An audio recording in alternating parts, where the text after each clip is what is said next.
described as the Forrest Gump of American politics. He has advised Republican presidents starting with Richard Nixon all the way through to Donald Trump. He joins us on the Celebrity Hotline, political insider and influencer, Mr. Roger Stone. Plus, how is week 4 of the Corona lockdown? What are you doing to pass the time? What is life going to be like when this pandemic ends? Tweet me at MikeAllen_OTA, #RadioManCave. Email me at MikeAllenSports@gmail.com. Plus, your comments on YouTube and Facebook Live. Let's strap it up, folks. It's going to be a fun ride. I'm Mike Allen.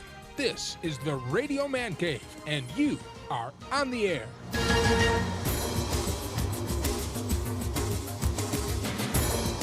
The views and opinions on the Air with Mike Allen show do not reflect the views and opinions of any other content on Fort Kick-Ass Productions. The following has mature content. Have fun.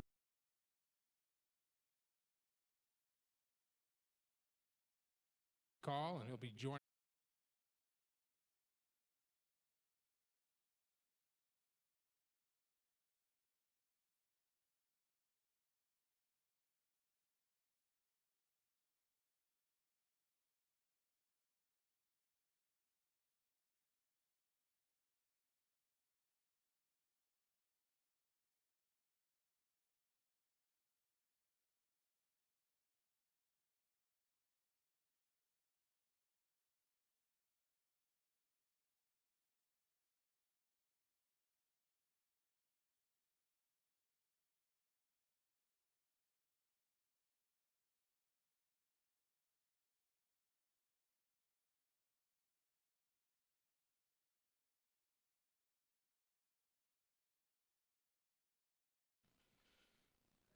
All right, there we go.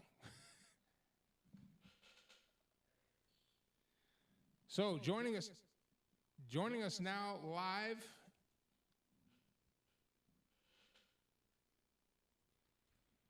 There we go. Joining us now live on the Celebrity Hotline. Please welcome to the show, Mr. Roger Stone. How you doing, sir?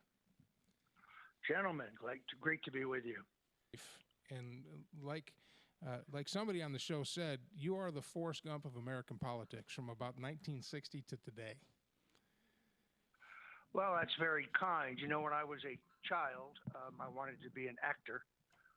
My parents, I come from a blue-collar, working-class family. My parents knew I would starve to death if I was an actor.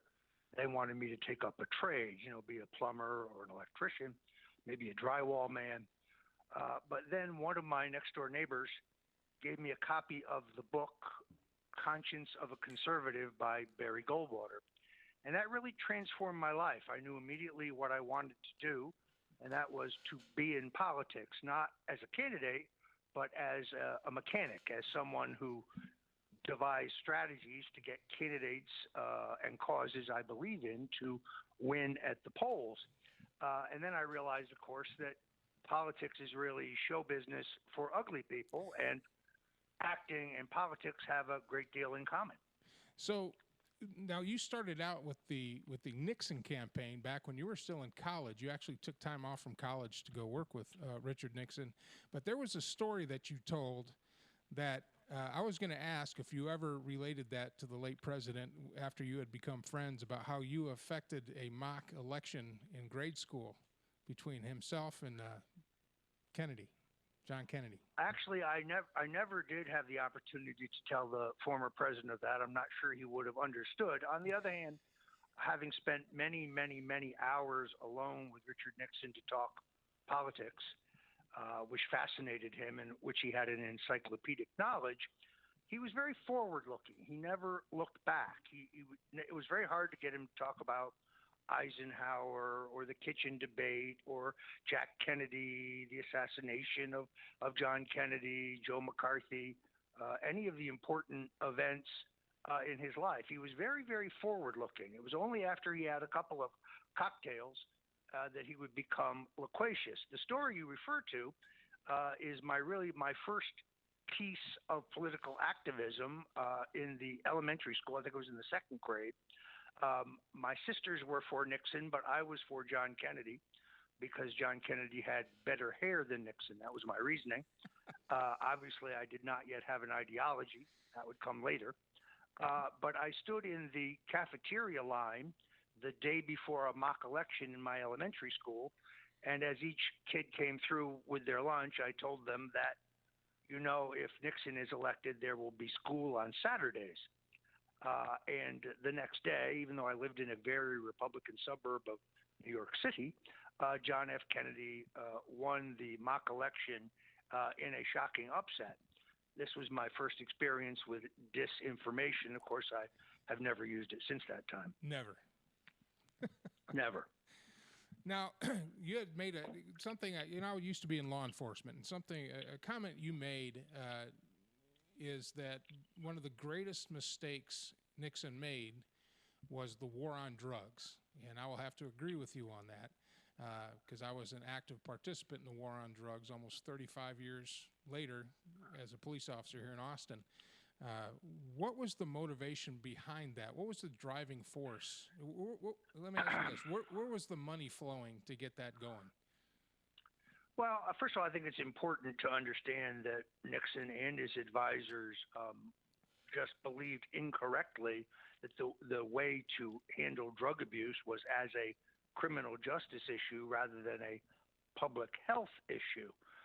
And therefore, the war on drugs, as originally envisioned in the Nixon administration, in which those who were charged with possession, not drug traffickers, not drug kingpins, but just average citizens charged with possession would face criminal charges. But let's be very clear. The people who turbocharged the war on drugs, the people who gave you harsh mandatory penalties, there were no mandatory penalties under U.S. code when Richard Nixon was president. Those would be Bill and Hillary Clinton and the chairman of the Senate Judiciary Committee, Joe Biden. They are the ones who passed the 1994 crime bill. Joe Biden used to proudly refer to this as the Biden bill. This is the bill that has mandated harsh penalties, which cannot be changed by a judge, for the first-time nonviolent offense of possessions of small amounts of drugs for your personal use. Now, this law has mass incarcerated, at this point, millions of poor people, millions of black people, millions of minorities. It has destroyed families. It's destroyed lives. If you're a conservative, you have to recognize it's cost the taxpayers billions to incarcerate people who are not violent, and it's reformed nobody. It's destroyed families.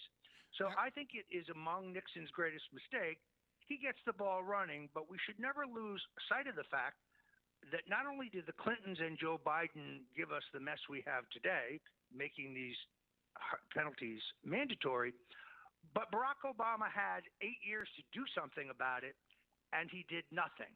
The president who has reformed sentencing law, the president who's giving people unfairly incarcerated for nonviolent first-time crimes, of course, is President Donald Trump under his Second Chance Act. I think it is one of the finest things he has done as president. So, but the money has to go somewhere, and somebody pushed that bill through. Now, you started the whole PAC series of campaigning, I guess you would call it. And a PAC, for those that you don't know, is a political action committee that's not tied to a candidate, but runs advertisements on behalf of a candidate. But since the candidate doesn't have really any say in what's being said, it's legal. Is that a pretty close? That is correct, as long as they are scrupulously independent. Sometimes candidates running for office, an important office, are running an incompetent campaign. Also, at the time, under federal election law, while an individual was permitted to give a candidate $1,000, an individual was permitted under federal law to give a political action committee $5,000, but it could not be earmarked. In other words, you could not give, in this case, the National Conservative Political Action Committee, of which I was one of the founders, $5,000 and say you have to use this against, Senator Birch Bayh in Indiana, let's say. But that gave you much greater flexibility. You could not coordinate with the candidate you were trying to help in any way. In fact, we would cut off all communications. But many times we'd have to step in and run a more competent campaign than was being run by the Republican candidate. And we had an extraordinary season the first time we did this. It was 1978, in which we defeated Frank Church, John Culver, Birch Bayh, and others. So, I was a pioneer of this. Now, I know elites like to frame this as negative advertising. I prefer to call it comparative advertising. There is nothing whatsoever negative about documenting somebody's actual record of things they have said and done for the voters, but had never done before. And the Washington elites who did one thing in Washington and went home and talked a different way, got caught up in it. In many cases, they were defeated because of it. Now, with a PAC, though, there's really no check or balance. I mean, a PAC can say anything it wants because the candidate can't be held liable for what's being said. Do you think there could be, or do you think there has been instances where PACs have kind of, perception is reality? They've pushed the perception a certain way, or actually, that's not true, and I'll tell you why. Because if you cannot document what is in your television spot or your radio spot, the stations will not run it. You have to go through a legal gauntlet that documents everything that you proclaim in your advertising before the stations will run it. So there is a check and a balance. Now, today's super PAC, is the old PAC regimen turbocharged. It's completely different. Now, really soft money has replaced the PAC system because of the Supreme Court ruling in Citizens United has kind of changed the entire waterfront. And therefore, there's a lot of dark money and a lot of soft money in our politics. Let me just say two words about that. George Soros, for example. I was going to get to that. Well, him and the Koch brothers both. And I guess that's my question is how much of an influence are the PACs having now with putting out information, disinformation, directed information to direct a voting public? I mean, have they become too powerful?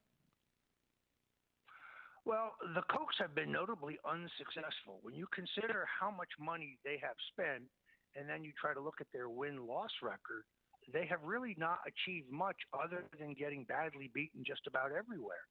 You'll recall that they pulled out all the stops to try to stop Donald Trump from becoming president. That was not very successful. George Soros, on the other hand, I think has been more successful. One of the things he's done, certainly in my home state of Florida, and I think in other states, is to fund these local campaigns for district attorney or state's attorney, where he is electing local prosecutors who are, in many cases, very soft on real crime. He's also, I think, putting in millions of soft dollars into the Democratic Party. Of course, it'll be small potatoes compared to Michael Bloomberg and what Bloomberg has already poured into the Democratic National Committee and selected Democratic state committees for the upcoming effort to take a man who I think is, put the word Dem in dementia, Joe Biden, who I just don't think is mentally stable at this point, into the White House. So if there's anybody who has an excess of soft money, if there are any real abuses, I think you'll find it on the left, not the right. In fact, the PACs that supported Donald Trump at least 4 years ago were notably unsuccessful in raising money. Put it another way, if you added up all the soft money and hard money for Hillary Clinton, you come out somewhere around $2 billion spent. If you look at all expenditures on behalf of Donald Trump, both soft and hard, you come out somewhere around $375 million. And not even close. And President Trump always said that he paid for his own campaign. He didn't take any contributions, which I think he ended up taking some. That was certainly true in the nomination phase. Yeah. That's certainly true. Yeah. And then, okay. But do you think, moving forward, we have a two-party system that's pretty much ingrained because of the PAC system, because of the lobbyist system, and, of course, because media bias. What's it going to take for a third party to break that mold? to get their nose in the door and say, I mean, I thought we had a good chance Well, with Gary Johnson the last go around, and that's who I voted for. But you know, when you get beat down by the press, and the press is pretty much pushing the other two candidates, openly pushing the other two candidates. I mean, what does a third party have to do to kind of get their nose under the tent, so to speak? Well, I guess I would argue with your premise. First of all, I'm proud to say that I supported Gary Johnson in 2012 over Mitt Romney. I would do so again. Gary Johnson is a very good man, and he was an excellent governor when it came to taxes and regulation and spending. And he climbed He's a Mount true fiscal Everest. conservative. And he's a great athlete. Yeah. In 2016, he got an enormous amount of free press coverage. It was the first time ever that CNN actually had town halls featuring Gary Johnson and his running mate, former Governor Bill Weld. That's because CNN believed incorrectly that Johnson was somehow pulling votes from Donald Trump. So he got far more free media coverage from the mainstream media in 2016 than he did in 2012, but he also had no coordinated message, which I think was a problem. Here's the problem with a third party or a minor party, and it has nothing to do with the lobbyists, and it has little to do with the media, except for in one instance. First of all, the barriers to just getting your name on the ballot in all 50 states are really overwhelming. It is a very formidable, expensive task made more difficult by the two parties working together in every state to pass state laws, making the number of signatures and the period in which the signatures must be collected extraordinarily difficult unless you are extremely well funded. Well, in many cases, you can't get well funded until you're on the ballot, and you can't get on the ballot until you're well funded. It's Hobson's choice. It's a real problem. Now, in the case of the Libertarian Party, I believe they are now on the ballot in somewhere around 30 states, which is an extraordinary achievement, by the way. But they still have to mount an effort to get on the ballot in the balance of the states. And there are two states where they have never made it, largely because of partisan state Supreme Court decisions. Those would be Oklahoma and Michigan, which I think is manifestly unfair. Then you have the second problem, which is the Presidential Commission on Debates is not appointed by the president, is not a commission, and is not about debates. It is co-chaired by the Republican and Democratic national chairpeople, and their goal is to limit debate to just the two major party candidates. They do not want somebody else from the Green Party or the Libertarian Party or an independent, say like Ross Perot, on that stage to offer voters a choice. In 2012, 74% of the voters on Election Day said they wished there was a different choice. There was, they just didn't know that there were other choices because the mainstream media didn't tell them. So they let you into the debates based on a formula. You have to poll, I think it was 7% of the vote in 3 consecutive national polls. And when Gary Johnson got to 8%, they immediately doubled the requirement to 16 to ensure that he could not get in the debates. If you can't get in the debates, you really have no shot of winning. So you've got two barriers: getting on the ballot, which can cost you anywhere from $4 to $6 million, if not more. If you're an independent, 3 times that because you have no party structure to depend on. And getting into the debate, which has been tried in terms of suing the commission. There have been multiple lawsuits that have been defeated. Pat Buchanan tried to get in the debates as the Reform Party candidate. Ralph Nader tried to get into debates as the Green Party candidate. Multiple candidates have tried to sue the Presidential Commission on Debates, and they will never be able to do so. I have not found a lawsuit that I think yet will work. Those are the two barriers. Again, the states set the rules for getting on the ballot, and they just make it really difficult unless you are a Republican or a Democrat. Well, let's get some more history. Another president you worked closely with that I actually, I was in my late teens, early 20s, and when I joined the military, when he was my commander-in-chief, and that's Ronald Reagan. And you worked with him. What was he like? in person? Well, he was exactly the same person in private that he appeared to be in public. I mean, many of these political figures have a public personality and a private personality. Bill Clinton is a perfect example. In public, he was affable, he was charming, he was solicitous. In private, he was a screamer. He had a hair trigger temper. He often threw things, as did his wife. He had a foul mouth. He was a different person. Nixon was a different person in the sense that he let you see more of him privately, and he also had a pretty colorful vocabulary, having been in the Navy.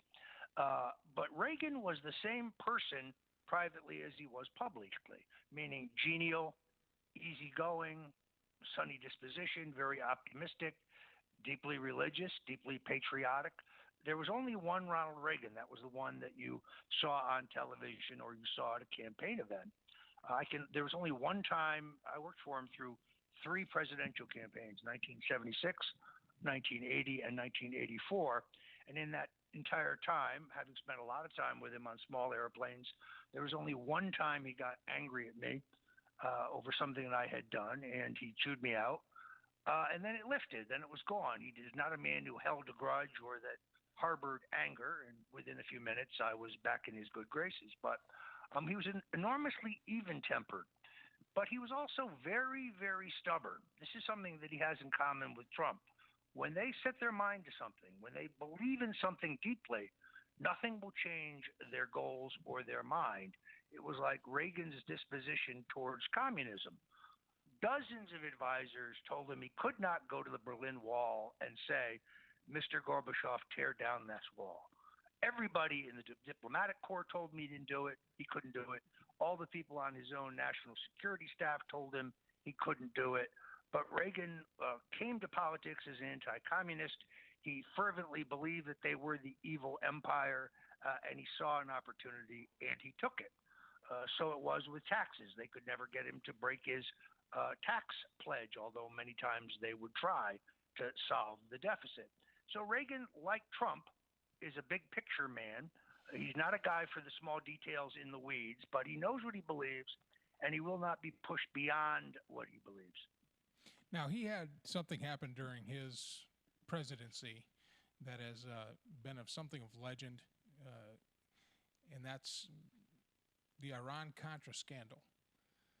Now, yes, having read about that and studied it in a historical perspective, but never really talked to anybody that's been around that, how much with that, and even with Watergate with Nixon, how much is the president able to, I mean, did Ronald Reagan know and put his thumbprint on that and say, this is what we need to do to get our hostages back, and we're going to, it's for the betterment of the country, so. Or was this something underlings did and he got caught up in it? I think it's very important to understand that the point man for Iran-Contra was George H.W. Bush. George H.W. Bush refused to be interviewed by the independent counsel looking into Iran-Contra. He refused to turn over any documents. He and Bill Casey, the CIA director, and Colonel Oliver North ran Iran-Contra. What they were really doing was running drugs into Mena, Arkansas, where a friendly governor was happy to take his cut, converting the drugs to money, using the money to buy weapons for the Nicaraguan Contras. Did Reagan know? I doubt it. Here's what I think Reagan knew. Bill Casey and George Bush told him, we're taking care of the Nicaraguan Contras, the anti-communist freedom fighters. You don't need to worry about it. Did he know the details? Did he know what they were doing was illegal? I honestly doubt that is the case. But if you read my book, The Clintons' War on Women, or if you read my book, The Bush Crime Family, both of which can be bought on Amazon or at the stonecoldtruth.com shop, I detail all of that extensively. So I guess my question is then, if he didn't know about it and it was brought to his attention, what was preventing him from coming forward to the American people that elected him and saying, look, this is what's going on. I didn't agree. I didn't didn't approve of it. I think that's essentially what he did. I mean, he took the bullet for it. He said he didn't know about it. I believe him. He said he took responsibility. I know the left was very upset that they couldn't use it to drive him from office as they did Nixon.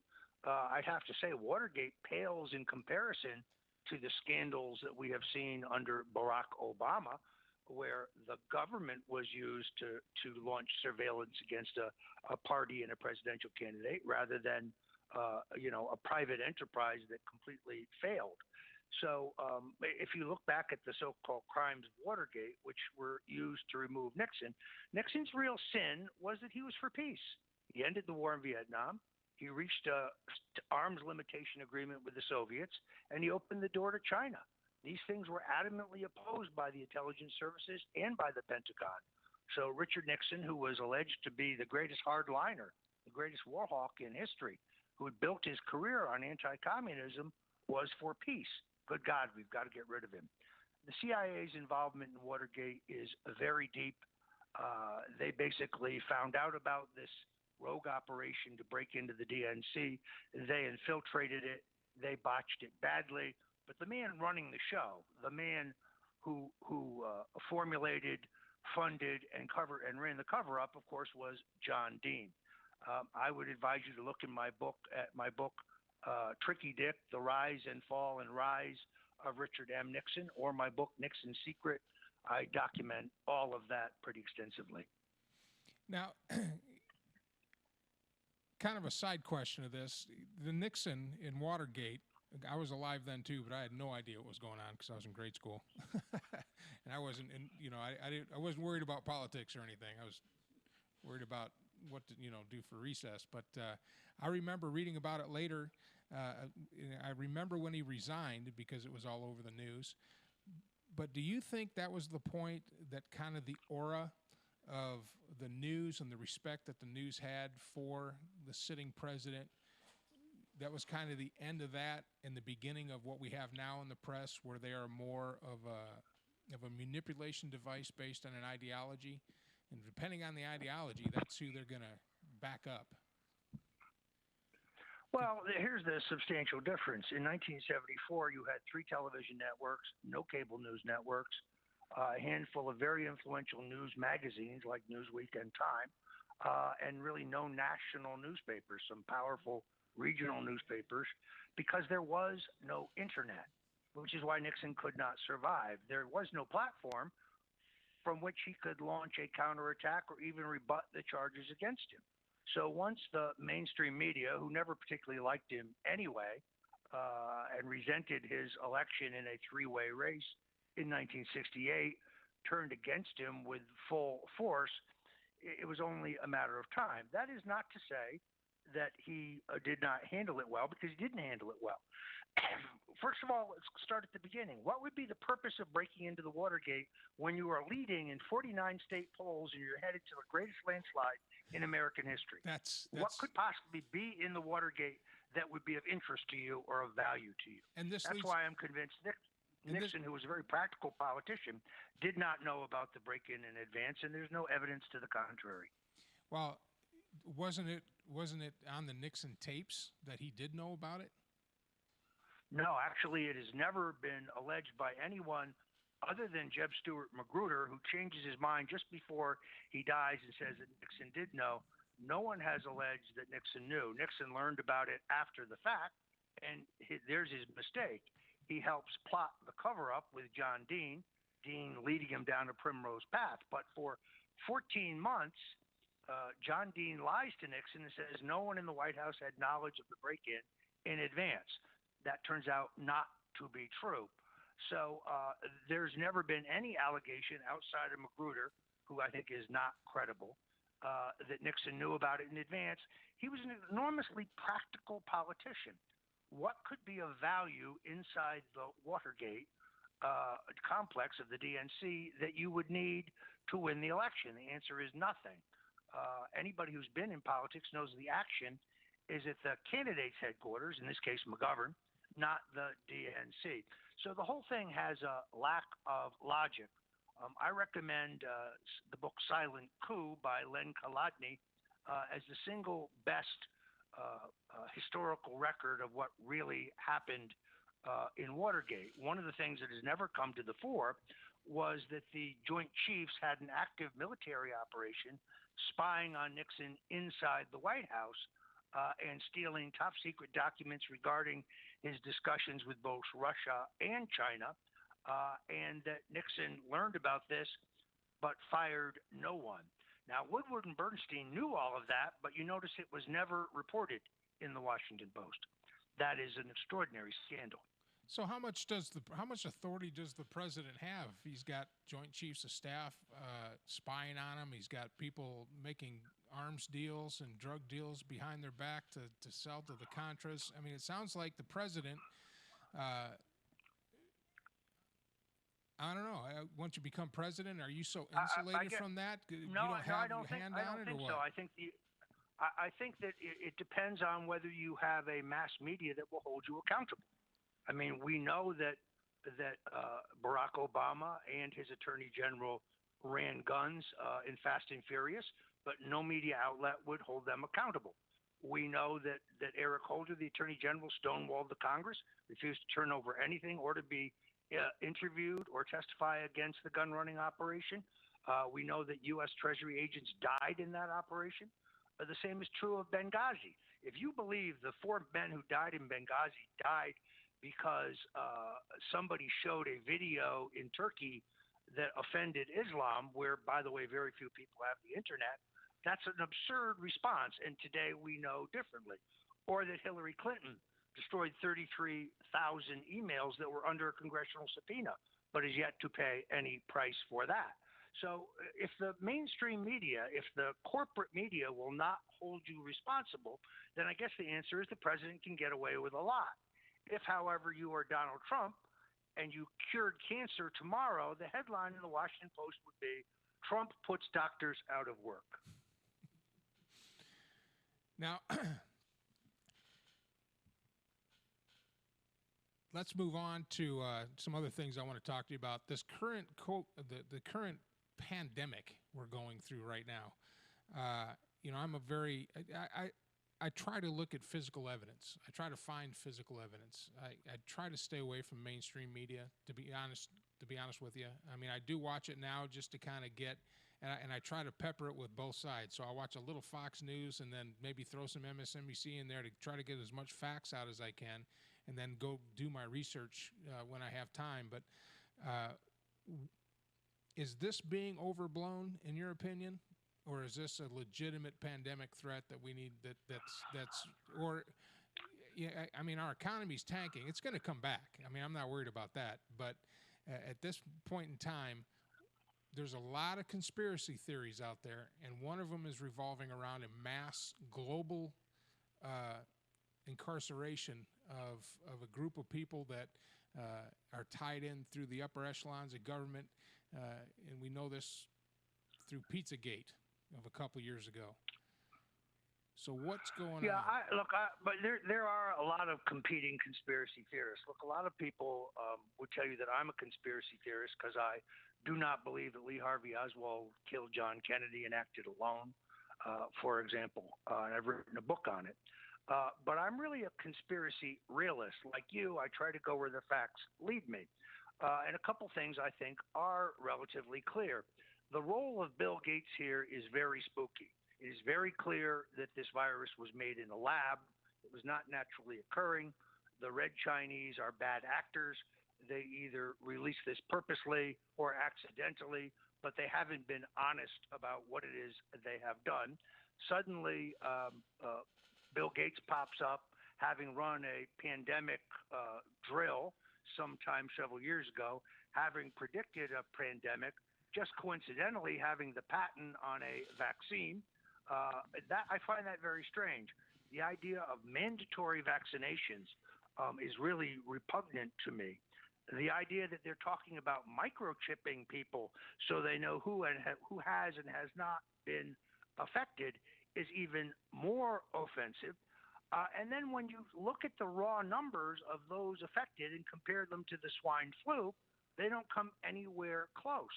So something to me does not add up. Now, does that mean that I think there is no danger? No, I'm not saying that. Does that mean I don't support the president's call for a voluntary quarantine? No, I do support it on a voluntary basis. But the idea that we're all under house arrest when the facts don't seem to be comporting with what we are being told, I find very strange. Now, the idea that this is somehow a cover for the coming arrest of all these elites, including Obama and Clinton's and so on, don't bet on it. I predict that none of that will happen. I'd like to be wrong. I have many friends who believe that this is coming. There's a great awakening coming. Nothing can stop what's going to happen. God, I wish they were right, but I just don't see any evidence of it. So the whole Pizzagate thing, do you think that's pretty far-fetched, or is there some teeth with that? Pizzagate is a whole different kettle of fish. I've never opined on Pizzagate. The allegation is that there was some kind of child sex ring being run from a Washington, D.C. restaurant. I've seen no evidence of that. However, is there pedophilia at the highest levels among elites within our government and in our society? Absolutely. Is sex trafficking in this country a major problem that doesn't get exposed enough? No question whatsoever. Is it even more prevalent in Europe? There's no question about that. I detail the fact in my book, The Bush Crime Family, that I thought George H.W. Bush was involved with pedophilia. There are several excellent books on the Franklin scandal, which I think document that. We certainly know the Jeffrey Epstein story. I was the first journalist in the United States other than Nick Bryant, who did some freelance pieces for Gawker that were outstanding. But in my case, I laid out everything you have learned about Jeffrey Epstein in the last year. I laid out in my book, The Clinton's War on Women, and a dedicated chapter. I think it's the longest chapter in the book. Bill Clinton's 28 flights on the Lolita Express, Bill Clinton's various trips to Orgy Island, the claim by Virginia, she's now under a married name. She was then Virginia Roberts. I think she's Virginia Giuffre today, that Bill Clinton was present for a party with underage girls. All of this is reported in my book, but was essentially ignored by the mainstream media at the time. We know specifically that ABC had the information regarding what Epstein was doing. But the most outrageous thing here is how he was prosecuted in Florida. He was allowed to plead guilty to one count of solicitation rather than child sex trafficking, far less serious. The federal investigators then swooped in and re-evaluated his case, whereupon they rubber-stamped the state charges, and then they sought to seal it so no one would ever know. So the real question is, how did Jeffrey Epstein commit all these crimes in the first instance and get away with them under the George W. Bush administration and the Jeb Bush administration in Florida? Very strange question. Did Jeffrey Epstein kill himself? I don't believe so. But I also don't believe he was killed by the quote-unquote the Clintons. I think that he was working for a number of our intelligence agencies. I think he was essentially a gun for hire. I believe he worked for the Israelis as well, maybe others. He had a close relationship with the Saudis. So I think that he was an equal opportunity bad guy. I think he was collecting blackmail information on certain very important people in the fields of politics and government, as well as the sciences and the arts, and that many people, many moneyed interests had a great interest in his being silenced, and that's why I believe he was murdered. I also, like you, I followed all of these stories, and the Michael Baden, the pathologist, has talked about the autopsy. Seems to me to be pretty compelling that he did not kill himself. I also know that the Friday before he died, the very day before, he hired a new attorney to defend him, a very eminent criminal defense attorney named David Schoen, and Schoen made plans to move to New York, where Epstein was paying for an apartment for him. It makes no sense to hire a new lawyer on Friday and kill yourself on Saturday. No, it doesn't. Doesn't at all. Yeah. Yeah, Leland's over here is chomping on the bit. I'm going to ask you one more question because it's something that was brought up in uh, uh, the Netflix special, Get Me Roger Stone, and it was about the election in 2000 between Bush and Gore. And now at this time you were working for the George Bush, right? Well, I was called back into service. I sat the actual election out because I was never a Bush fan. But James A. Baker III, who was Bush's attorney, his Secretary of State, and was Reagan's chief of staff, was not only a good friend, but somebody who had really helped my career in 1981 when I was working for Tom Kean, the candidate for governor of New Jersey. It was kind of my first major race on my own post-Reagan. And it was Baker who convinced the president, against the conventional wisdom, to have the president come to New Jersey and campaign for my candidate. My candidate won by 1,269 votes out of 2 million cast in a very close election. And then I supervised a recount. So Baker recalled my experience in recounts and asked me if I would go to Florida to help the Republicans, and I agreed. Because in politics, if you don't pay your debts, you won't be in politics very long. I didn't do it for Bush. I did it for Jim Baker.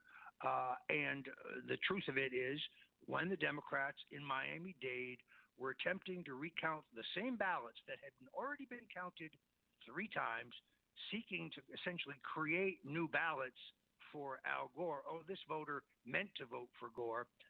We did, in fact, the hanging chads. Recount down. The hanging chads. Yes, we did, in fact, close but it's not as if we stopped the recount of ballots. The ballots had already been counted 3 times. The Democrats were going back for a 4th try on the same ballots. And they sought to remove the ballots to a room with no windows and no doors, a violation of Florida's Sunshine Law, and that's what sparked the famous Brooks Brothers riot. Very cool. Well, I'm going to turn you over to the boys. Thank you so much for answering my question. Leland's over here chomping at the bit. I know that you and Leland go back a little bit, so he's got some questions for you. Leland's a good man. And he's a good man. Great, advocate of the Second Amendment, and he's been a good friend of mine for many years. So, Leland, fire away. Well, I tell you, Leland took me up in his plane, and he's a hell of a pilot. Well, he wants to be my pilot when I launch my new career. I promise to consider it. Well, excellent. Okay, here's Leland. All right. And thank you once again, Roger, for coming on the air with Mike Allen. I've actually got a couple questions. One, going back to Jeffrey Epstein. Obviously, you were one of the first journalists to document Jeffrey Epstein with Lolita Express, the plane manifest, all the way back in your book, The Clintons' War on Women, back in 2016. You've also, in the past, were you also documenting the connection between Jeffrey Epstein and Harvey Weinstein? And the reason why I asked this question is a few days ago, the Daily Beast came out with this scathing article linking Weinstein and Epstein together, that Epstein was a conduit for a bunch of underage girls, for Weinstein to rape on the casting couch, using obviously the aircraft. And the question is, why now has this article come out? And do you think it's coincidence that Harvey Weinstein now has tested positive for COVID-19 in his jail cell?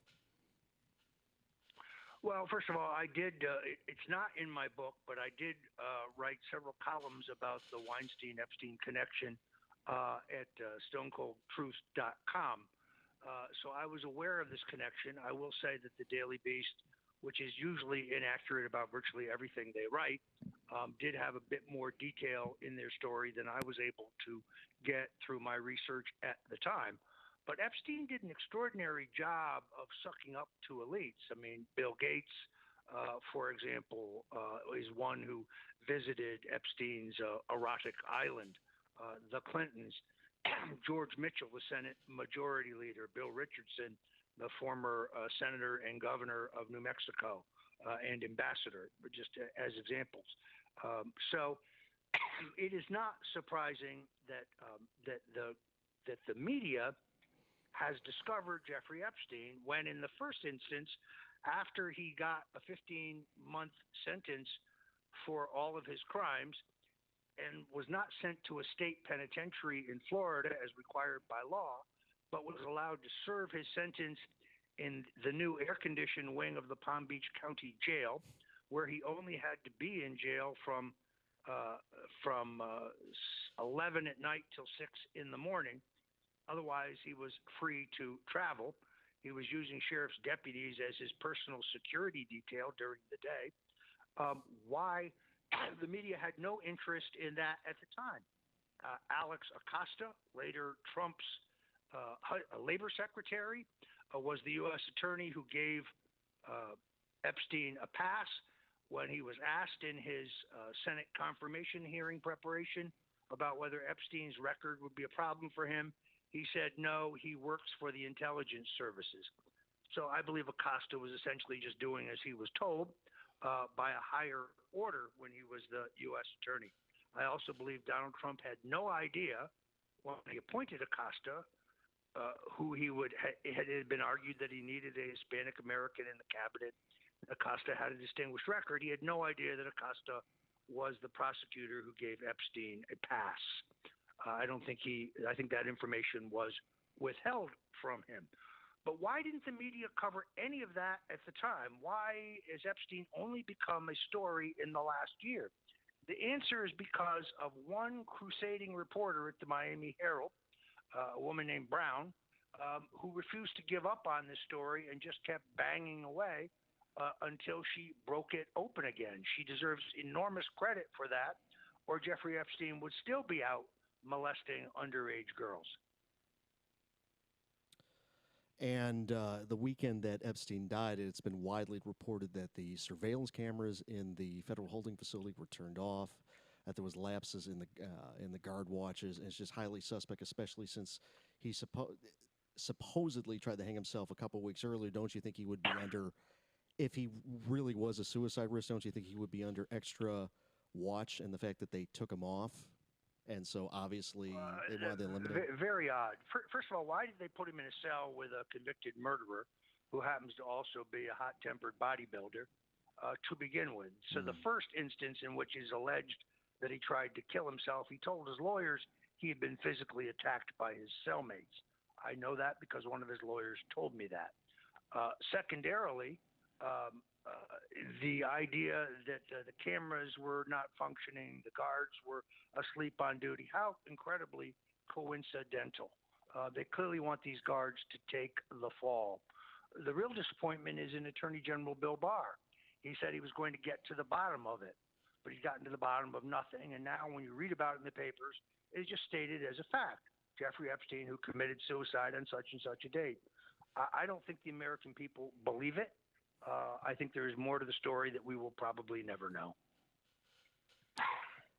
Changing subjects, kind of, but along the same lines, you were also one of the main whistleblowers with Nexium, and there's a First of all, can you go into detail about how you were the big whistleblower that got Nexium taken down?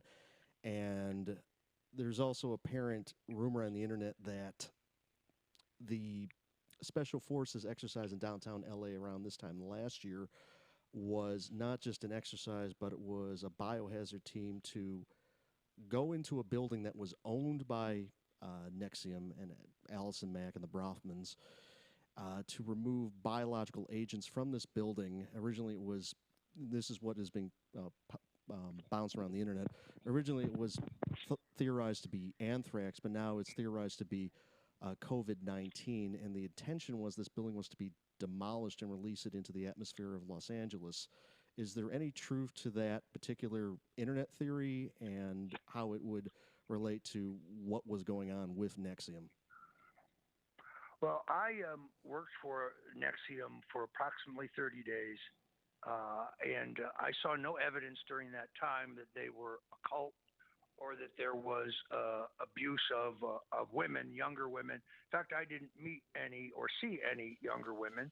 It was presented to me as a self-help course, and I saw a bunch of middle-aged women going through these exercises, attempting to restore their self-esteem after a divorce or some other calamity in their lives. Where I became a whistleblower was it didn't take me long to figure out that this was a financial scam. I didn't see the sex cult angle. That was actually broken open by a crusading journalist named Frank Parlato, who had a similar experience. He went to work for them briefly. He immediately began to see red flags on the financial side, but he also saw the harem and the odd behavior of Keith Raniere. He learned about the branding. He also believes that Raniere is responsible for the murder of several of the women in his cult who were threatening to blow the whistle, one of whom disappeared in Alaska, and so on. The truth of it is, what I saw was a setup in which Raniere would essentially latch on to young women, or in some cases men, who had a very substantial trust fund, who had very wealthy parents, and would drain their trust fund dry. In the case of the Bronfman sisters, he essentially embezzled hundreds of millions of dollars, which he then turned around and lost largely in a series of very bad investments. But the cult of Keith Raniere held that he was literally the smartest man in the world with the highest IQ ever recorded, and therefore he could not make a bad trade in, say, the commodities market. So the market had to be rigged against him. Complete nonsense.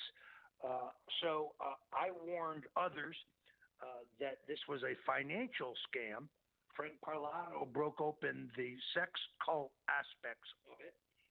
Many people have tried to smear me on the internet saying that I worked actively for the sex cult. Not true.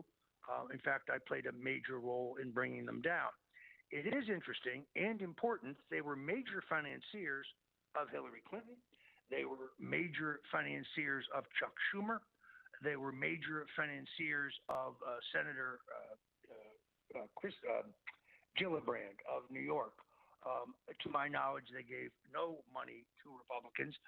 They had a very, they didn't understand American government, and they had whistleblowers who they claimed had stolen some of their proprietary material regarding this self-help program. That was the context in which I was hired, and I kept trying to tell them, you don't need a lobbyist, you need an attorney. They believed every judge in the country was controlled by a politician. That's not the case, although in some places it's the case, I'm sure. So it was a very odd experience. I knew all of these people who pled guilty, and they were his acolytes. They actually believed that he was an aesthete, that he owned nothing, that he walked everywhere. He didn't own a car. He slept on people's couches. In fact, he amassed an enormous fortune, most of which he sunk into real estate in upstate New York. He had tentacles into Mexico. He really invaded some of the wealthiest families in the country, alienated the children from their parents, and then stole their money. Roger, it's Mike again. We've got some people that have tuned in tonight. One of them, a person that you know from here in Austin, Texas, who's going to make a run for city council, Mackenzie Kelly. And she wanted to ask you about the Morrow and running for State Board of Education. Yeah, I would not urge anybody to vote for Robert Morrow. I think he is mentally unstable. He went from being a huge critic, from being a big supporter of Donald Trump and a critic of Jeffrey Epstein, to being an apologist for Epstein and a critic of Donald Trump. Makes very little sense to me. Now, that is not to say that Robert Morrow is not knowledgeable.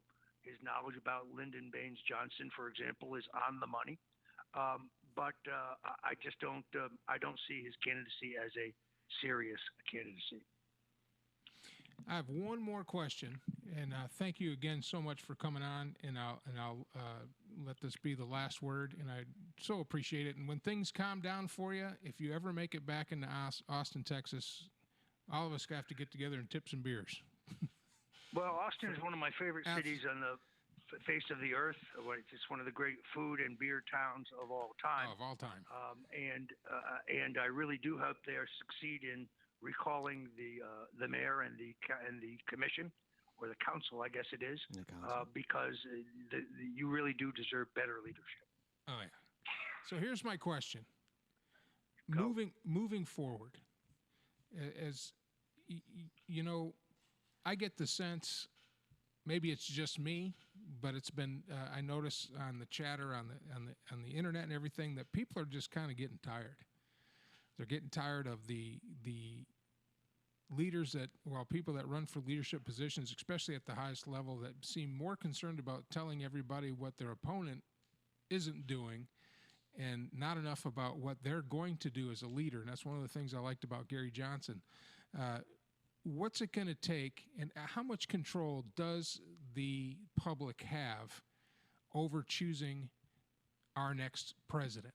I mean, obviously the DNC picked Biden, or else we'd have. Again, we don't know what kind of geographic dislocation we're going to have in the next election. You see a widespread discussion of mail-in ballots, which is ripe for fraud, and a lack of ballot security. I would argue that this is precisely why the political establishment has tried to get rid of Donald Trump. He said he would not sign the Paris Climate Accord. He didn't. He said he would get rid of NAFTA and redo individual trade agreements with our major partners in Mexico and Canada. He did. He said he would enact a middle-class tax cut. He did. He said that he would work to close our borders. He has certainly fought for that every day of his presidency. Normally what happens is our candidates make pledges and then they do nothing. Remember, Barack Obama was going to close the prison at Guantanamo? Still open.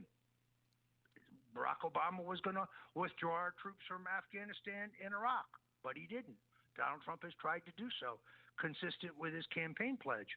I think one of the reasons that voters find Trump brash but interesting is because he has really tried to keep his campaign pledges despite the intractable opposition of the elites of both major parties. And his record of doing so, I think, is quite extraordinary.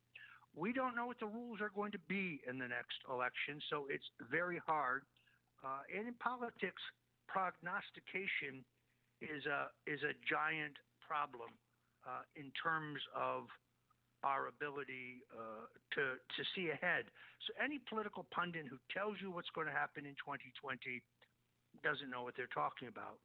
I can only say that I think Biden is an extraordinarily weak candidate, that he is having any trouble getting traction in this period in which we talk about the coronavirus crisis, that if black voters ever learn about his actual role in turbocharging the war on drugs, which has disproportionately harmed people of color and poor people, that he will underperform in that community where he has so far overperformed.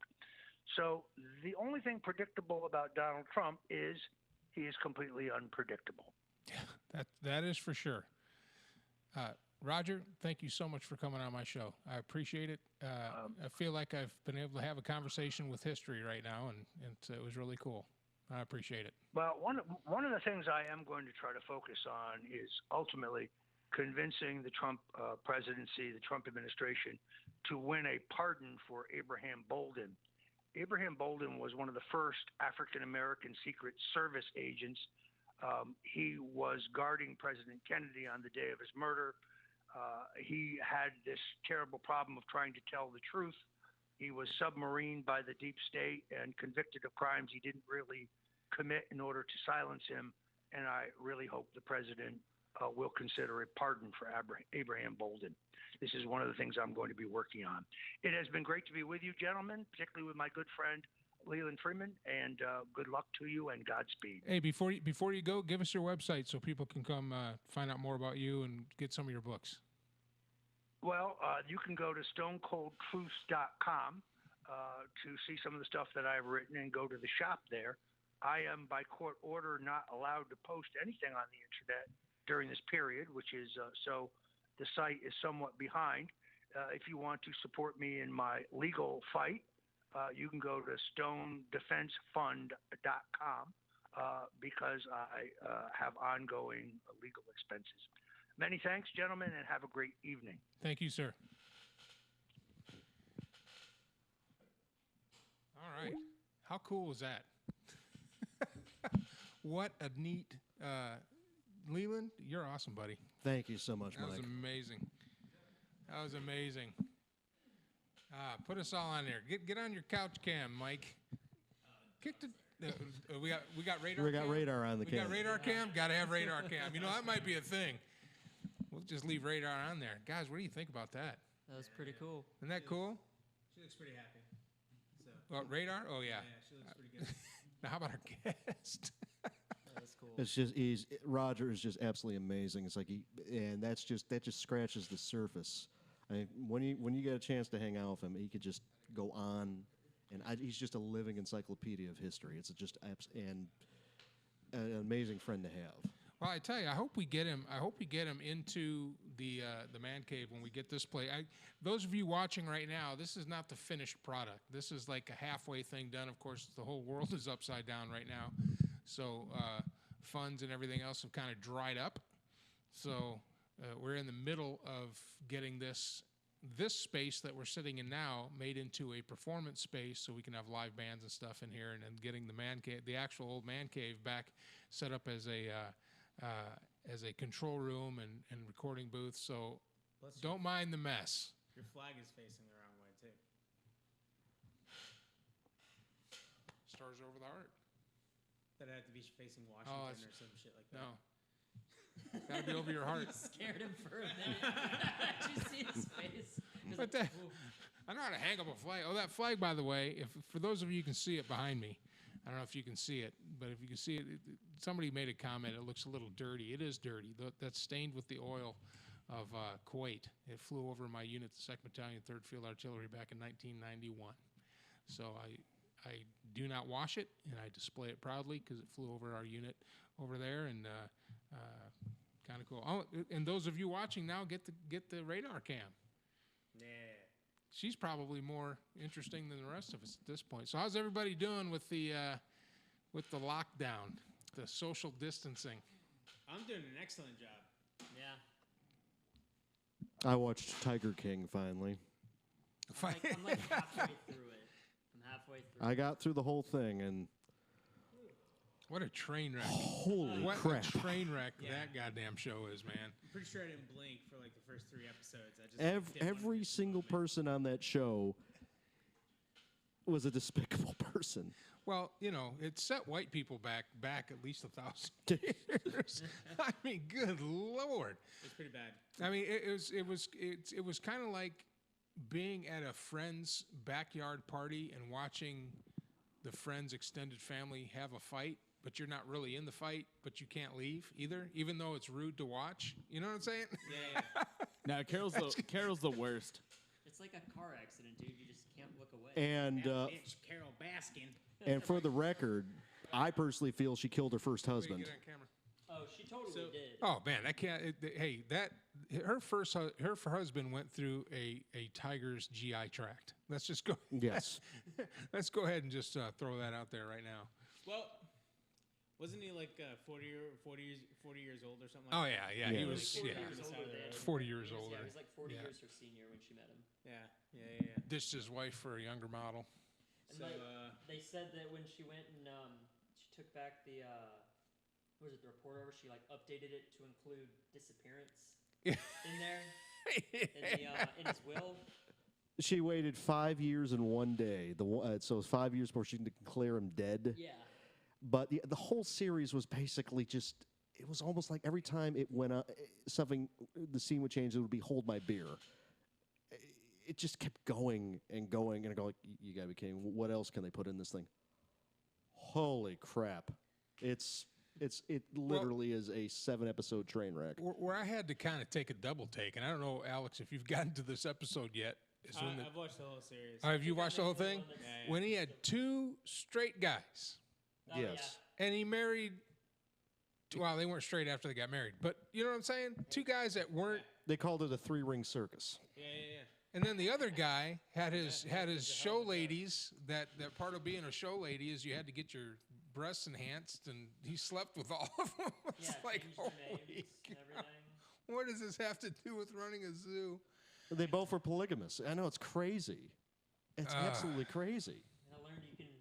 All I can think of is like how I already think cat people are weird, and then I'm like, I mean, and yeah, then we then kinda the cats get bigger, and I'm like, oh, you are really They're really Patrick weird. and Hannah are Carol and the. yeah, Hannah's gonna feed Dude, you. it's gonna be Hannah's gonna hilarious. feed you to the cat.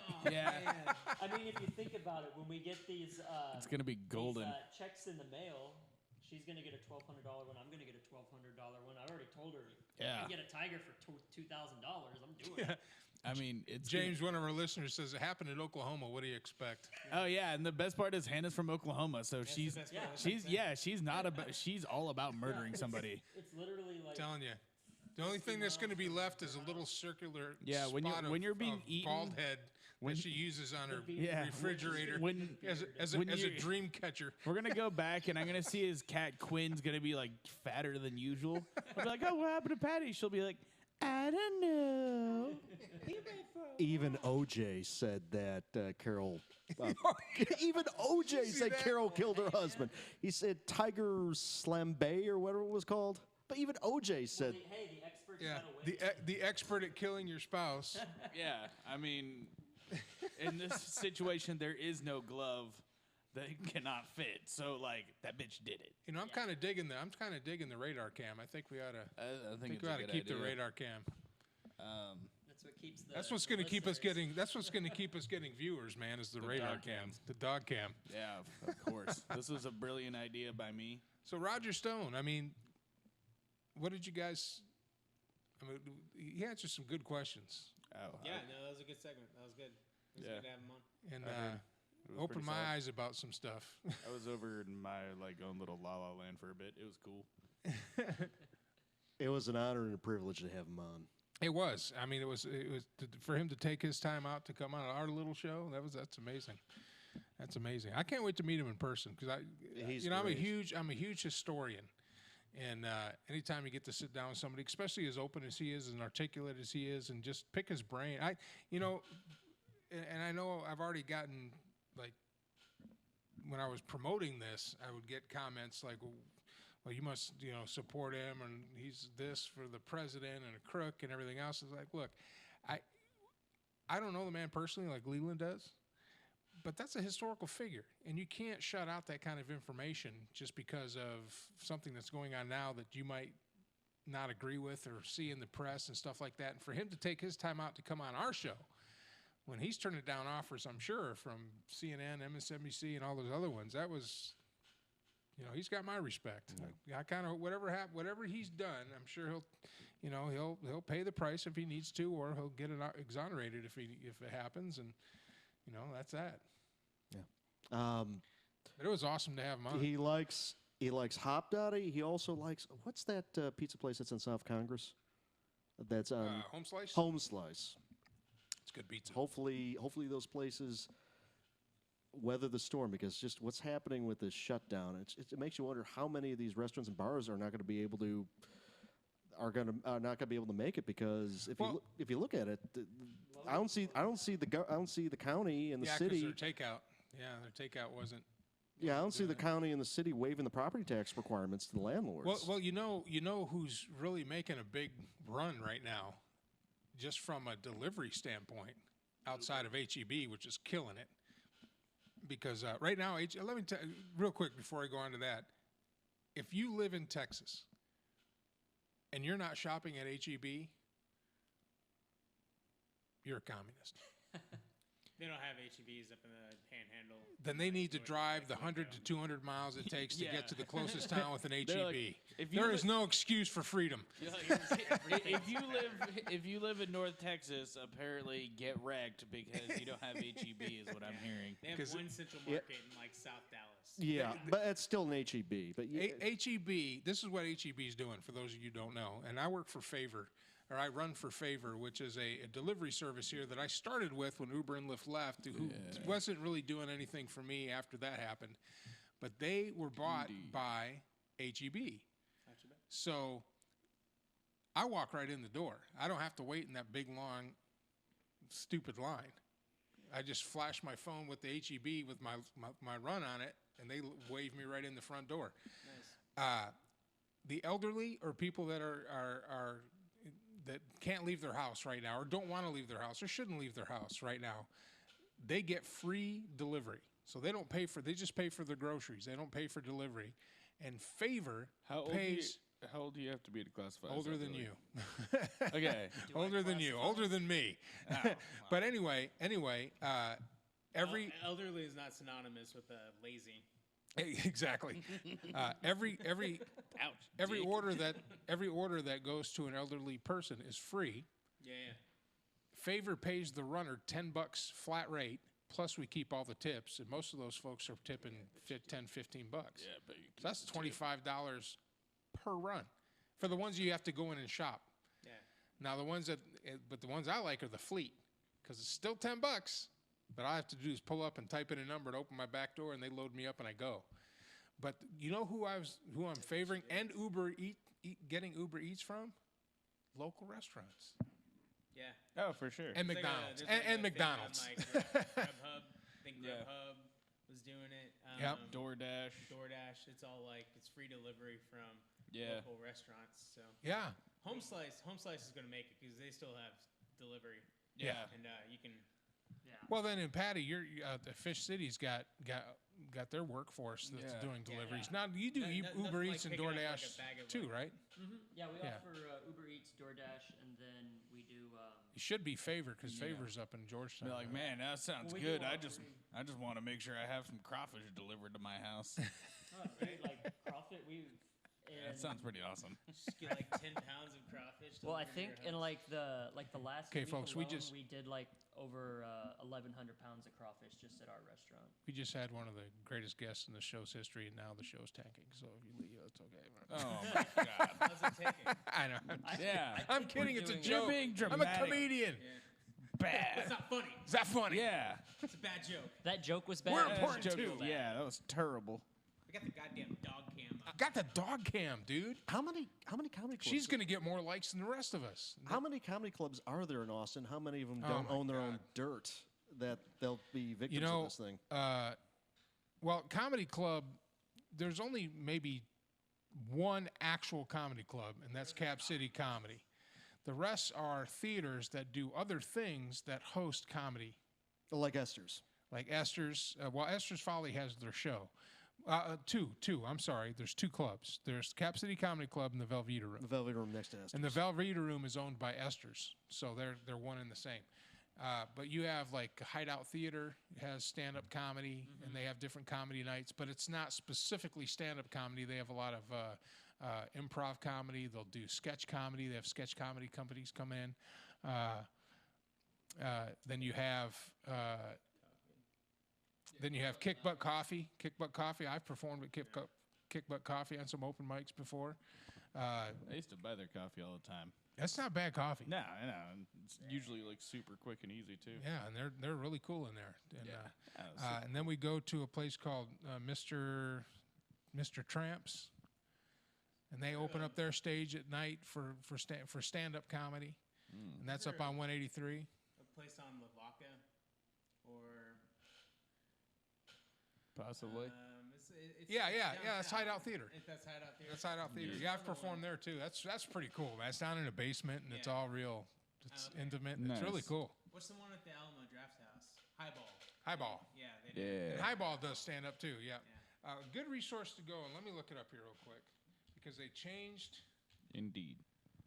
What was the story with the original concept of the highball that they made it into a bowling alley because they couldn't get a liquor license as a standalone bar when they opened up initially, and then when they remodeled the thing, they decided to just use the bowling theme, but not actually put the lanes back in because they can get away with having a separate liquor license. Thanks, Google, for letting us Google things. Now there used to be a site that was called lastgas.org where you could go on and it had every single venue. It had like 5 or 6 things. Yeah, there used to be one. But now it's not there anymore, and they changed their name, and I can't. And there used to be one in what was Northcross Mall. Was it Comedy Sports or what? Comedy Sports. I went to defensive driving there like almost 20 years ago. Nice. Same here. For the insurance discount. Last Gas Comedy. I did Comedy not know Wham. that. That's it. Comedy Wham. They that changed looks it. ComedyWham.com. So if you want to go see events all around Austin, and I just pulled it up. Now, obviously, this needs to be updated because they don't have all this stuff going on because of the COVID. But on Thursday night, they had like 5 or 6 things going on. Like in different rooms at the same time. No, just different places around around the city. That's cool. Yeah, ComedyWham.com is the page. ComedyWham.com if you want. And Austin's really become a kind of a hotbed for stand-up comedy. I haven't done it in a while, and I need to go back and do it because it's a whole lot of fun. I've done it like once. That was it. It's fun. It was actually really, really well because we were at I've done it about 3 or 4 times. His bit was literally talking about me being a degenerate. Yeah, so we were. Was it really? Yeah, it was that, and then like my 21st birthday when I got really drunk and made a fool of myself. But yeah, we were at. It's no longer open, but it was Uptown Social in Georgetown, and they would have a open mic night, and we were just sitting there having drinks and stuff, and I was just like, oh man, it'd be like so cool to do stand up. I mean, like I think I'm funny, aside from being funny looking. And then, like, next thing I know, they're just like, next person to the stage, Patrick Davis. And I'm hammered. and then I look over, and Davis is just like... Oh, you put his name in the He thing? wrote my name on the thing. At least you're not that's overthinking it. amazing. And then, like, and I mean, That is amazing. I went up there, and I was like, I was a little nervous at first. And then I was just like, I'm just going to, like, talk about my degenerate friends. And then I talked about, like, going down, like, adventures downtown and stuff. Did people laugh? Yeah. I actually had, like, everybody, by the end, everyone kind of, like, just stood up, and they were just like, because they could finally, I think at some point, they could tell that I had gotten called up there, but, like, someone just went and wrote my name on, and that I just kind of played it out. That's So- amazing. Did somebody film it? No, no, we were way too hammered for that. James Kimbrough, thanks for watching tonight. The key for a timely comeback of our economy, bring home mission-critical manufacturing and modernizing our entire logistics and supply chain infrastructure. That makes sense. Make everything Makes domestically. absolute sense. But you know who the real heroes are in this whole pandemic thing are the truck drivers because they Yes. lifted all restrictions. And those guys, I follow a couple on TikTok. I follow a couple on Instagram, and those guys are working their tails off. And every one of them says the same thing: stop panic buying. Yes. We have more than enough stuff. Just buy what you need and stop panic buying. Yeah, and these reporters that are saying, "Oh, why don't you shut down the grocery stores and fast food?" It's like, yeah, that's the worst thing you could do. Is then everyone's going to have a food panic. Yeah. No, it's Yeah. terrible. It's a Let's terrible not- idea. Let's not do that. That's how you. Yeah, that's how you have a looting, riot. And that's how you get rooftop Koreans. and Okay, do it. I mean, I won't say Another. no to a Oh, wait a couple minute. Wait a rooftop minute. Koreans. On the other hand, I do need some toilet paper. This kind of sounds pretty cool. You know. Oh, we didn't ask him about the boogaloo. Oh, Oh, no. man. That was probably smart not to. Yeah, it's probably. No, that was. Paul I'm still Sorosky. kind of on a high from that. That's pretty cool, man. Paul Sorosky chimed in. He says, "I need a beard." Yes, Paul, you do need a beard, Paul. No, Paul has a beard, but he's telling me I need a beard. Oh, you need. Yes, he does need a beard. Yeah, Yeah. if you're beardless on this show, you have a Oh my problem. God, you are the only clean-shaven face. What the hell, At least grow man? a mustache, man. Yeah. Yeah. Hey, Yeah, you what got to the grow hell? a big porn star mustache, like Like I did, 5 years ago? Hey, we don't call it that anymore. I'm It's sorry, just called the stash. the women's entitlement video stash. The Tom Selleck stash. That's worse. That's worse. You know, we're gonna go ahead and put that up with what we discussed last time. If you're gonna grow a dirty mustache, Reasons why I'm hesitant to have my father hang out Yeah. with my girlfriend's family. It's Hey, that, yeah. and then that right there. We're as just well. gonna have like I a giant behave board. with Okay. your fiance's So family. here's my thing. See, when I had my mustache, I instead of like saying porn stash or They anything like else me. like that, I just called it the chair, which is awful and insulting. But it went with my mullet, so it's okay. I'll say this: Mike Allen's beard grows back incredibly quick. Because how many times have you actually had to shave it for a Oh, part? man. And Like it's twice? literally It's a in Ron 3 stash. shows the beard's back. Yeah, it's a Ron. It's getting stash. whiter too. I'm noticing. I'm stressed out, man. Yeah, dude, I've got like a big giant one. Like, right Hold on, I'm working on my Santa Claus part. I'm getting older. Why is my hair changing color? Why is it growing out of my ears? He's not losing his hair. No, why does my hair grows out of my ears so I can tell how wide doorways are? Come on. Very funny. So that nobody can get the drop on him. That's right. Yeah, I can feel the wind. I can feel the wind behind me. echolocation. Ninjas never have a chance. You have to be careful with those bat powers. I'm telling you. how Get a people Ron get stash. sick. Hey, next week come back with a Ron stash. Yeah, come back or like a mullet. You gotta come. Yeah, you gotta come back A mullet and rocking a some mustache. facial hair, man. Paul's right. If you don't, we'll just get a permanent marker and we'll color one in. Yeah. And don't worry. now Paul was We'll the use manager, shoe right? polish. Is that Paul? Yeah, Paul, Rock what the Army hell, Records. man? Let's do this. Want to go on tour? Do something. Call me. I'm actually gonna take. I'm gonna take that drone out and get some more footage of downtown. Like what's his name? Charlie Chaplin. I met one of our James Kimbrough said that he drove Ron Jeremy a few years ago from the Foo Fighters ACL after party. He's a very polite man, a bit greasy, but very polite. Yeah, Osterman. No. Osterman. What? What? Oh, Ron Jeremy. Ron Jeremy. Ron Jeremy. Yeah. Come The on, hedgehog. come on, The Mike, get on hedgehog. the same page. I met that dude at Whitehorse. Ron Jeremy. Yeah. I'm Dude, pretty we sure He did. was with the call girl.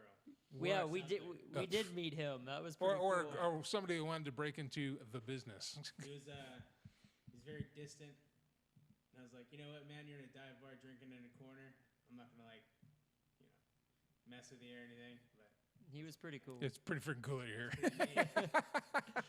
washed my hands afterwards. Yeah. Oh, absolutely. I was like, I've seen you. I think That I've man's seen got you more from DNA somewhere. mixed in with his skin than. I recognized him from Boondock Saints. All right, I didn't. Yeah, right. Probably the only person that has more DNA mixed in with his skin is Wilt Chamberlain.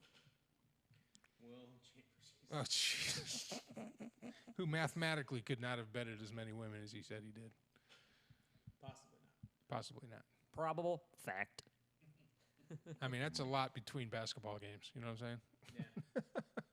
What was the number? Now, Ron Jeremy, yeah, I can totally see it. I think you said like 10,000. What, Chamberlain? No, it was higher than that. Higher than 10,000? I gotta look it up right now. Holy cow. I mean, like 3 a Nice. day. I honestly don't even know who that dude is. He's Wilt Chamberlain's a basketball player. Yeah, that's probably He the one why. with the rec for 100 points in a 100 points in a game. Yeah. Yep. Yeah, He's a great basketball player. that's why. Oh, look like, at me. I knew that. Go Yeah. sports. Basketball's just not interesting at all. Not interesting. Out of Yeah, all but- the sports, it's probably like. Dude, how cool is the radar cam, dude? I think that's like That our was a I good think that best needs to be a idea thing. ever, yeah. I think that needs to be a Glad thing. I came up with that idea because it was definitely my idea. If you're still watching the show, what do you guys think about the radar cam? Shoot a comment. The other idea, if we don't do radar cam, is solar panel cam. Solar panel cam? The solar panel. I was like, really? You had to think about 20,000 different women over 40 years. And so that means you would have had to have sex with 500 different women a year, which means about 1.5 women a day. That's Will Chamberlain's number. My man. That's definitely doable. Well, you throw a couple of gangbangs Yeah, in with there. the right attitude, yeah, everything's A possible. couple of orgies, you know? Yeah, Got that good, never say die attitude. yeah, whatever. That's your father. Yep. The comedian. Example number 3. You can't just get like, oh no, it's okay. My father's a comedian. That's never going to be an okay excuse. Go ahead and try it a couple times. How Try it many- on for how- size, man. Try How many- 10%. How many times have you performed in a Jump set? in, turn the key, take it around the block, see what you think. That's the equivalent of like when Davis is really drunk and he's trying to do his little like. Oh, Davis rants when he's drunk. We got to find some of those little, David rants. Random, like I got your nose trick or whatever at bars to like unsuspecting women. I'm like, I'm sorry, he's a little bit retarded. Hey, it Speaking of- works. He actually hasn't drank any alcohol tonight. We just have to get him out of the Oh, house. the best time it works like 10% of the time. Or he'll be like Canadian Steve. Speaking of comedians, how many times have you performed a set with Nancy Reed? Me? Yeah. Never. I've never performed with Nancy, but she's hilarious. That she is. Yeah.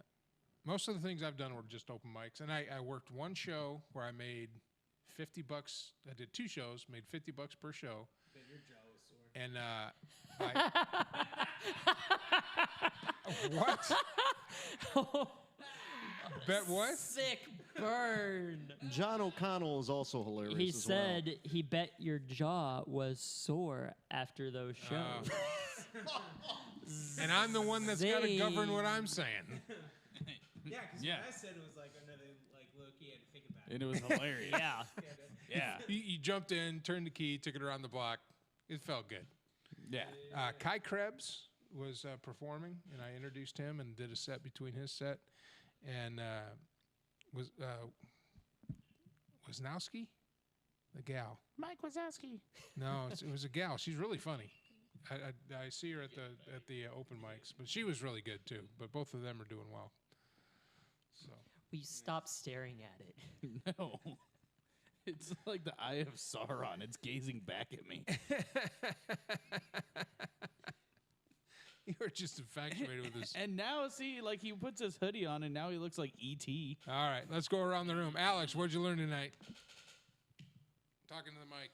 We're stopping it already. We gotta argue about how you're wrong about the coronavirus. Oh yeah, definitely. We forgot about arguing about how. All right, let's argue how Yeah. I'm wrong about the media making this 10 times worse than it is. All right. Driving people to the HEB and to emergency rooms, which I haven't seen.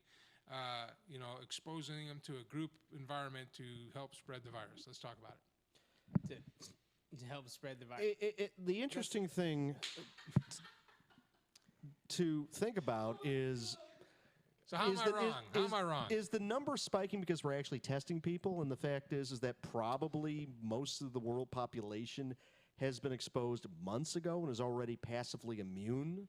That was 2 meaning points. that First point, you're right. That the reason why there is a spike is because there's more available testing and there's more like they got their shit together. So like, all right, let's test everybody. But your second point is I think China dropped the ball on that, and I think a lot of people got infected. they need to test for the antibodies. Yes. So so you have a double test. So if you test negative for active COVID-19 virus in your system, but you test positive for the antibodies, which means you've had it, you've gone through whatever you've gone through, your immune system has developed the antibodies, and you're now passively immune, and that means your body would actively fight the virus. You will not be a carrier. In fact, just being out in the public will actually help eradicate this pandemic. I mean, correct me if I'm wrong. Except you can't just spread immunity, like unless I was gonna you say. you have to literally come up with what- an immunization. You can't be like, "Hey, I got it. I'm totally immune to it. I'm gonna cough on Patty, and now Patty's immune to it." That's not how any of that works. No. But they can take your blood and transfuse it to someone who's sick, and the antibodies in your blood can help their antibodies. Also debatable too, because it has to come down. They're to, doing it now. It has to come down to right? Blood types. Well, yeah, of course, Okay, the right blood types. not including that. Then let's go and say like if you were barred from actually giving blood because you went and traveled to any sort of area, you're definitely excluding not you. excluding like a huge. Okay, technically going to Central and South America, no. All You right. can't give blood anyway. You got sickle cell anemia. Exactly. Okay. Woo, baller. Outside of a small portion of the people that have your specific condition, guys like me who have AB negative, I can give to anybody. And if I have already had it and got rid of it, which I think I might have, because I did have a fever like 2 weeks ago, and I was down for a day. I just stayed in bed. I was sore all over. There was one of those going around. But though, being too. passively immune. That's what I'm saying. I don't know. I'd have to go get tested. But if I did have it and I have the antibodies, I can give blood to anybody. But now, I've been cleared from the Gulf War. I got cleared 5 years ago, so I can give blood. But being passively immune, say there's subject A, like say Davis coughs and has it. Let's just use this as a hypothetical, all right? So he coughs on me. So instead of the virus just lingering in the atmosphere, my body absorbs it. But if I am passively immune, instead of being a carrier, my body destroys all the COVIDs that I've been exposed to. So having a large percentage of the population out there with the immune system already in place, that's actually what helps stop these pandemics. But wouldn't okay. By That's a that fair logic, point. a lot of people wouldn't be getting sick right now, and or dying, because there's a lot of both And a lot those of things. people aren't. And there are still plenty of people that are. I don't know, man. Boris What's the Johnson was total like, population "It's no in the big United States deal." that has I don't know why everybody's freaking out, and that dude's in the ICU right now. 300,000 Boris Johnson. of the British Prime Minister? They had like concerts. It was like a 10,000 like person concert. Now like the UK super spiked. They're Yeah. like, oh shit, we fucked up. Pretty much like the PM of the UC is like, I'm not worried about none of this. It's just a silly old cold. Don't take that. We don't actually use Is that time. the guy with the crazy hair? yeah, he's With the Brexit? yeah. Anyway, that No, dude. that's Oh, they're trying to that's- take him out because of Brexit. That's what it is, Yeah, man. no, he Deep straight up state. got, he got That was the- COVIDed what's his hard, and now he's like, well, I'm in the hospital. I'll be fine. Probably not. Keep on. Has there keep been an going and update cough on Rand nights. Paul since he's been exposed? Because I don't think he's in the ICU. But Who's that? Rand Paul? Senator Rand Paul. But if you look at the total numbers in the United he's States, American, so- what is it? 370,000 total tested positive for active cases. Let's see, There's what's your numbers at? I got the 300 and numbers what right here. I was 80 ready for this. million people in the United States. That's 1/10 of the population. Yeah, Leland, last week the number was smaller, and the week before that the number was smaller than that. So like for the fourth week in a row, every week the number is going to be higher. So like that, like pointing out that percentage as if like this is already. But is that passed and it's because we're already gone. testing more people, or and the fact is, but what I said earlier is that maybe a lot of the world population has been exposed in the previous months, and nobody knew what it was. So, So are there's we a- all going to die? That's the question I have then. Are we all going to die? Is this it? Is this the end Okay. of civilization as we know it? No. Are we going to survive this and then have little camps and then start our own little fiefdoms in a broken world exactly. I'm with already no dead central inside, government? so- I can't wait to go by my Where name. me and Radar will wander, out into the Will wasteland, Smith? like Will Smith, and I'm just memorize the saying. Bible from Braille and I'm carry gonna, the I'm gonna word. go around and I'm gonna rename myself General Admiral Davis, and I'm going to dress like Major General Admiral. Yeah, and it's gonna be amazing. As I'm gonna have like a fleet of like Cadillacs from like the 70s. Nice. We're just gonna have like a land boat, like Navy. Yeah, and you're gonna hear nothing but like yacht rock and like 80s like obnoxious like synthy music, and it's gonna be bitchin'. And that's how we're gonna It's all going to take over the yeah. world. Yeah, It's all going to get all the toilet Oklahoma, paper back. you're first. I want them damn tigers. They're mine. Is that how we're going to get all the toilet paper back? I was with you on land yachts with 80s synth rock. I still wanted zombies. This is I said it 4 times. I was promised zombies, and I'm kind of disappointed, actually. yeah, this is This the most apocalypse is horseshit. This is the most boring apocalypse ever. I'm going to send a strongly worded email to management about Yeah. no zombies. It's Yeah. This is called the Holocaust.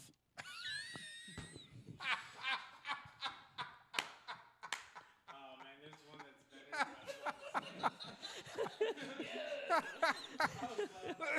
better. Oh no. Oh no, Mike's got Sing it. the Holocaust. The Holocaust. Holocaust 2020. That's amazing. Well done, sir. Cheers. This is All right. Alex, what'd you learn? I learned that next week the numbers are going to be higher, and you guys are going to somehow go ahead and just do whatever it is that you're doing, reason with it. Like, oh, well, yeah, I mean, now it's that, but now it's over, so no. No, I learned... hydrochloroquine. I mean, the fact that they're ridiculed. Hold on. It's just, come on. No, what are you saying? Well, Go ahead, interrupt me, go hydrochloroquine is. There's been numerous scientific studies that shows that yes, it's an effective treatment, and yet it's being ridiculed because the president tweeted about it. Have you ever taken hydrochloroquine at all? Because it's literally the fucking worst. Malaria drugs are the worst. Because I don't have malaria. Okay, as somebody who's gotten malaria, they're the fucking worst. And it's like, oh, yeah, we just take hydrochloroquine. yeah, like, oh man, you know what sounds really good? Like, I don't know. It's like Ebola minus the actual virus, like part of Ebola. Like most, like, Do they malaria like meds- inject it in your penis? Because you're pointing there a lot right now. Yeah, well, just like it's bad. Everything's bad. No, it doesn't. Yeah. Yeah. Yeah, it's Oh, you don't shit. want any of that Iceland got shit. infected, too? Yeah, dude. Oh, this is how fuck. Iceland and Oh, Greenland we're got screwed. it. We're screwed now. It's interesting that Sweden. I'm is, wondering what Russia's doing because Russia's been awful quiet during this whole Sweden has thing. actually been very, very vocal about not locking down their economy. Yeah, well, their shit's fucked up, too. Sweden's smaller than Houston. Yeah, Yeah. all these people, a lot of people are comparing anything in the U.S. to a small Yeah. Scandinavian country in Like Europe. yeah, is, Finland, like they drink reindeer piss after kindergarten they, like, politics. They're like, oh well, they're like your country's smaller than Yeah, Houston. let's be like a country as big as New Jersey. Well, then there's also the meme, which is probably based in truth with North Korea, where it says 6 o'clock, 1 COVID-19 patients. 6 o'clock, 25 seconds later, 0 COVID patients. Oh yeah, didn't they straight up like execute a dude? Yeah. I mean that's like Did the they hardest. really? Yeah, it's North Korea. They're like, oh, you got the Wu flu. Yeet. You got the Ronas? Stand over there. Bang! Dude, I straight up Kung but, flu. like legitimately, I mean, China's lying about their numbers. Oh, they got to be lying about their numbers because they said today that they only went up like 24 cases. That's a country of 3 billion people. Well, and also Yeah, the fact there's a lot is of people that that are in the just, like, Wuhan straight up province dying. there was a bio lab, which is their equivalent of the CDC, right next to quote unquote where the wet labs where the wet markets where this supposedly happened, and now many mainstream presses are saying that it came from that lab. They're not going so far as to say it's a man-made bioweapon, but they're pretty much stopping short of that. We're talking about Politico. We're talking about. Oh, we've been reported Wash- on TikTok for vulgar content. Leave if you don't like it. TikTok Jesus has a Christ. reporting of vulgar content. Why do you have Is that a thing? Marketing. That's Marketing. People come on the live, they see the link, and they come to watch the show. No. Plus, I want the Chinamen to know everything we're talking. Oh, you know what? We started talking about China, and I got the vulgar report. oh damn. Oh, yeah, there's actually a congressional hearing about that. They There's want to actually watch me masturbate, they can. There's actually a congressional hearing about that where TikTok and Zoom are actually partially owned by the Chinese government. You don't have You're to gonna make yell. your FBI agent jealous. and there's telling ya. and there's many federal agencies that ban their employees from having TikTok on their devices. I don't blame them. Yeah, it Pretty all- much like anything that you did, like download to your phone and install your phone. You get Yeah, like, and no permissions wonder for there's a reason everything. why it's unless you go into your battery settings, it's using 0.03% of That your app is battery. garbo.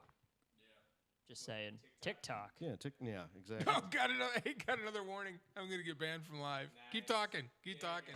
Let's do it. TikTok is garbo. The United States government has opened up hearings about banning TikTok with their employees. So I was listening to NPR KUTX, and it was an NPR segment about how they were talking to one of the representative from the World Health Organization, The WHO. and they brought up Taiwan, and the dude straight up like froze up for like 10 seconds, and he's like, "Oh, sorry, I didn't hear your question." And he's like, "Oh no, it's fine. I'll answer it again or ask it again."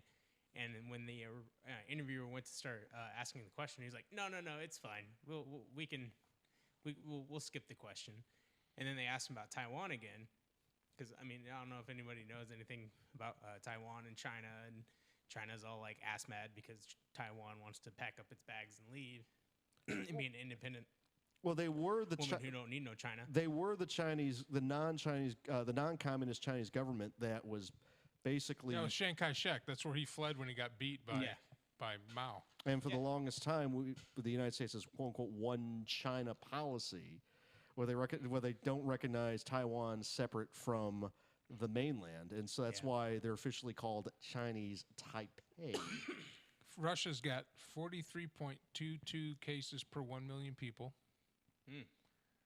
6,343 confirmed cases. 406 recovered and 47 deaths in all of Russia. I need you to pull up. Well, to be fair, only like 2% of actual Russia is actually Are sober inhabited. enough to get it. Yeah. Inhabited. Yeah. And I then mean, the other like 1%, or the other 98% of Russia is just all like frozen tundra and mountain ranges. We have my the thing. we have the for COVID we have the what is it? What do you get? The serum? No. But Vaccine. Vaccine. Vaccine for COVID is vodka. Vodka. okay, so I need you. Kvass and cabbage soup. I need you to see borscht. But I need you to go and see. I need you to pull up like a thermal imaging scan over like Siberia, because I guarantee you those gulags are gonna be glowing red hot. Because they'll be like, "Oh, you got it, gulag, dude. Sorry, bro. Welcome to Siberia, bitch." We need little rocks from big rocks. Let's do this. Yeah, there's like St. Petersburg, Moscow. Doesn't look like Mexico has that high And of a then- concentration. Boom. Well, Mexico, they're Well, because if you can drink the water, you can pretty much survive anything. 2,143 Fortified immune confirmed, system. 634 recovered, 94 deaths in Mexico. And that's not being racist or anything like that. That's just a fact. Yeah, they're waters. I mean, like throughout all of And- Central America. and Africa's clean. except yeah, except well- Libya, right? Or is that? Uganda, 52 confirmed, 0 deaths. probably hasn't hit Africa Yeah, yet but too they're hard. also like still dealing with Ebola. So they're like, man, it's kind of our But that's main deal." reported too. I mean, they're like you got to think too. Like, India all that thing that's reported, doesn't seem to have high of a concentration either. Saudi Arabia's getting hit. It's interesting. Iraq It's- isn't. Screw those guys. Iran's getting hammered. Yeah. Yeah. I mean, there's people. I mean, you got to think that like you bring up India. I mean, Wait, is Colombia not having that high of a concentration? Vietnam, 245 confirmed, 95 recovered, 0 deaths. Damn. How are the Rice. penguins doing in Antarctica? That's flat Earth, man. It's the wall. It's holding the water on the flat Earth. Oh. Oh, we got to get one of those guys in here. yeah, a flat earther. We got one on Facebook. Yeah, well, I know. I think he's been on the show before on the phone line, but we'll have to get him in the thing. All right, let's try this again. Alex, what did you learn? I don't know, man. I don't really learn much. This isn't like our strongest segment. No, it's not. Well, not this segment, the whole show. What'd you learn from the whole show? Say it. Say it. It's the internet. You can say whatever you want. No. I mean, you'll take the consequences for it, but you can say whatever you want. That's true. This isn't communist China. I don't know, man. I didn't really learn anything. I learned that I had a good time. All right. Patty, good job tonight so far, by the way. Yeah. Perdukin. I learned I can acquire a tiger for $2,000. That being Married 2 straight guys. that being said, if I disappear, Hannah probably fed me to said tiger, so don't forget that. I think that's like probably one of your secret kinks. Yeah. It Getting might fed be. to I did have a Yeah. dream. A house once- cat, like bit that. by bit. No, I had a If dream. you start showing once up with that, fingers missing, man. No, That's weird. I had a dream once that I was a wizard, and the first thing I did was I turned my house cat Quinn, and I made her the size of a tiger, and then she proceeded to eat me, and I was slowly eaten alive, and then I woke up from said dream, and then I was like, With a huge. So we all learned that Patty's weird. Yeah. Mad Yeah. Mike, what'd you learn, man? Number one, that people are getting price gougey. And number two, no matter how right me and Alex are, you guys are going to be all butt mad and like deny it. So,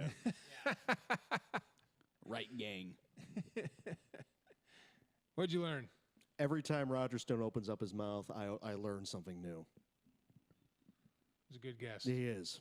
Good guess. All right, guys. What I learned was that now that I turned everybody mics off, one, we got a good resource here in Leland, and I want to thank Roger again for coming on the show. I'm very humbled by it, and I hope that once things calm down, that Leland becomes your pilot, and you come to Austin, and we'll have some Hop Daddy and drink a beer, and maybe we'll have you in the studio live. So other than that, thanks for tuning in, guys. Make sure you subscribe and like the button. As we move forward, we're going to get this studio put together and start having merch and all that good stuff. I appreciate y'all stopping by. I'm Mike Allen. This is the Radio Man Cave, and you have been on the air.